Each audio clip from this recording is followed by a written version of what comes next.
किसान को सम्मान देने की बात करें ना 2000 देने की। अभी हमारे जो राष्ट्रीय अध्यक्ष है उन्होंने बात की कि किसान को पेंशन देना चाहिए, 5000 रुपये किसान को पेंशन देने की ज़रूरत है। तुम 2000 रुपये देके किसान को सम्मान नहीं कर रहे, किसान को गरीब कर रहे हैं।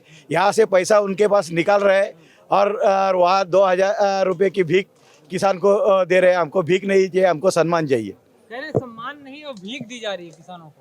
सही बात है। 2000 रुपये में आज क्या होता है? ये 2000 रुपये में कभी मतलब मोदी जी खुद खर्चा कर पाएंगे क्या? 2000 रुपये में महीने भर क्या होता है? आज राशन लेने जाएंगे तो भी 2000 रुपये बहुत कम है। तो अभी जो हमारे अध्यक्ष साहब ने कहा कि 5000 रुपये महीना पेंशन मिलने को होना, हमारी एकदम सही मांग है, तो वो देने को होना। लगातार किसानों में आत्महत्या हो रही है, जैसे देखने को मिला महाराष्ट्र के विदर्भ में सूखे से प्रभावित होते किसान, और ये जो समस्याएं हैं, आखिर ये समस्याओं का निदान कैसे होगा?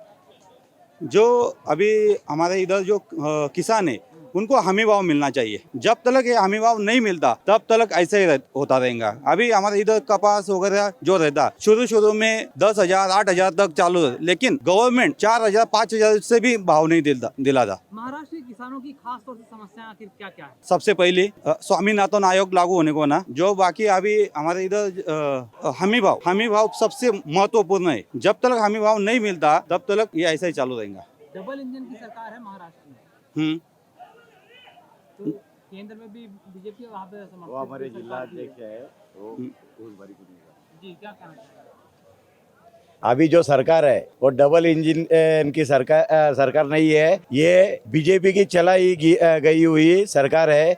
और वो बीजेपी के अभी हमारे मुख्यमंत्री ने ही देवेंद्र फडणवीस को बोला था कि हमारे मुख्यमंत्री करके इधर कोकण में जो समारोह हुआ था उसमें उन्होंने जिक्र किया था उनको मुख्यमंत्री के रूप में। तो किसकी सरकार है वो लोगों को मालूम है, डबल इंजन की नहीं है, वो तो बीजेपी की सरकार है।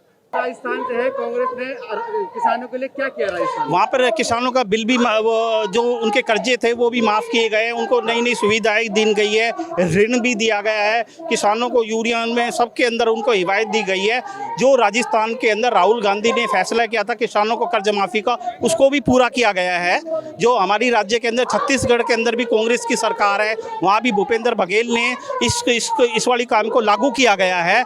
मैं राजस्थान के प्रभारी के रूप में मैंने वहाँ पे काफ़ी कुछ देखा है, राज्यों में किसानों से भी मिला हूँ और किसानों की जितनी भी समस्या है वो हमने देखी है और उनको दूर किया गया है। किसान पहले भी सड़कों पे रहे थे और आप जो है कांग्रेस से लेकर कांग्रेस की पार्टी के किसान विंग है, तो आपके साथ कौन से संगठन जुड़े हैं या सिर्फ आप अकेले प्रदर्शन कर रहे हैं? नहीं, हमारे साथ किसानों के सभी संगठन साथ देते हैं, क्योंकि आज 8 साल से सत्ता के अंदर भाजपा है, सत्ता के अंदर भाजपा है। और जिस मुद्दे पर उन्होंने वोट लिया था किसानों के ऊपर विरोध के कि 2 करोड़ नौकरी देंगे युवाओं को, वो किसी प्रकार का कोई सा भी उन्होंने वादा पूरा नहीं किया और ना ही उन्होंने 2 करोड़ युवाओं को नौकरी दी गई है। आपको देखो आज महंगाई बढ़ गई है, सिलेंडर के रेट बढ़ गए हैं, बिजली हो गई है, तरह तरह की जितनी भी समस्याएं हैं उनको किसी प्रकार भी भाजपा की सरकार ने काम नहीं किया। आप किसानों के मुद्दे को लेकर जो है 24 में बीजेपी को हरा सकते हैं? किसानों के मुद्दे पे अगर हमारे साथ पूरी जनता जुड़ाव हो रही है, अब आप देखो हिमाचल के अंदर भी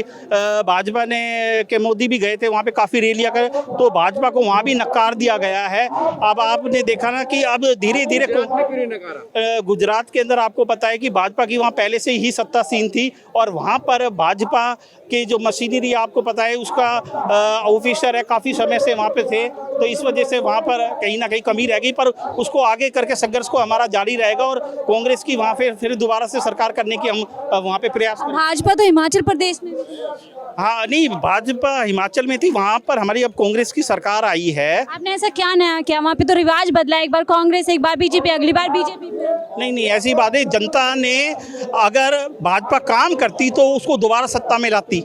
उन्होंने हिमाचल में काम नहीं किया, उन्होंने कांग्रेस, हम तो आप लोगों ने भी नहीं किया था, तभी बीजेपी आई थी। नहीं, ऐसी बात नहीं है, भाजपा की नीति और हमारी नीतियों में अलग है। हम जो हमारी नीति है वो सभी को साथ लेके चलने वाली नीति है। के साथ आई है ना? हाँ बिल्कुल आई है। जो हमारी नीति है वो सभी को साथ लेके चलने वाली नीति है, और जो भाजपा की नीति है वो आपको पता है जन विरोधी नीति है। वो बिना अब आप देखो ना 2 करोड़ लोगों को साथ क्यों मिल रहा है? तमाम राज्य आप हारते जा रहे हैं, वो जीतते जा रहे हैं, आप कह रहे विरोधी हैं। नहीं, ऐसी बात नहीं। अब हमारे नेशनल के खड़गे साहब भी अध्यक्ष बने हैं, उनको भी संगठन की पूरी ताकत मिल गई है। अब धीरे धीरे दोबारा संगठन खड़ा करके कांग्रेस पूरी तरह से खड़ा होके हर राज्य के अंदर। बीजेपी कहती है कांग्रेस ऐसा जहाज है पूरी तरह डूब चुका है, कोई भी पायलट उसे नहीं बचा सकता है। कांग्रेस का जहाज कभी भी नहीं डूबेगा, और जब तक सरकारें रहेगी कांग्रेस हमेशा जिंदा रहेगी। कांग्रेस को कोई खत्म नहीं कर सकता, क्योंकि ये वो उगता हुआ सूरज है जो कभी भी नहीं डूब सकता।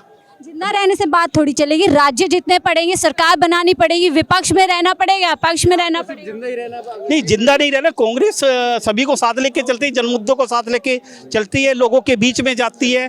और आज आपको पता है कि भाजपा ने कौन सा विकास कार्य कर दिया जो आज उसके 8 साल हो गए सत्ता के अंदर। बेरोजगारी बढ़ी है, महंगाई बढ़ी है, और 2 करोड़ जो युवाओं का नारा था कि उनको नौकरी मिलेगी, आज तक उनको नौकरी नहीं दी गई।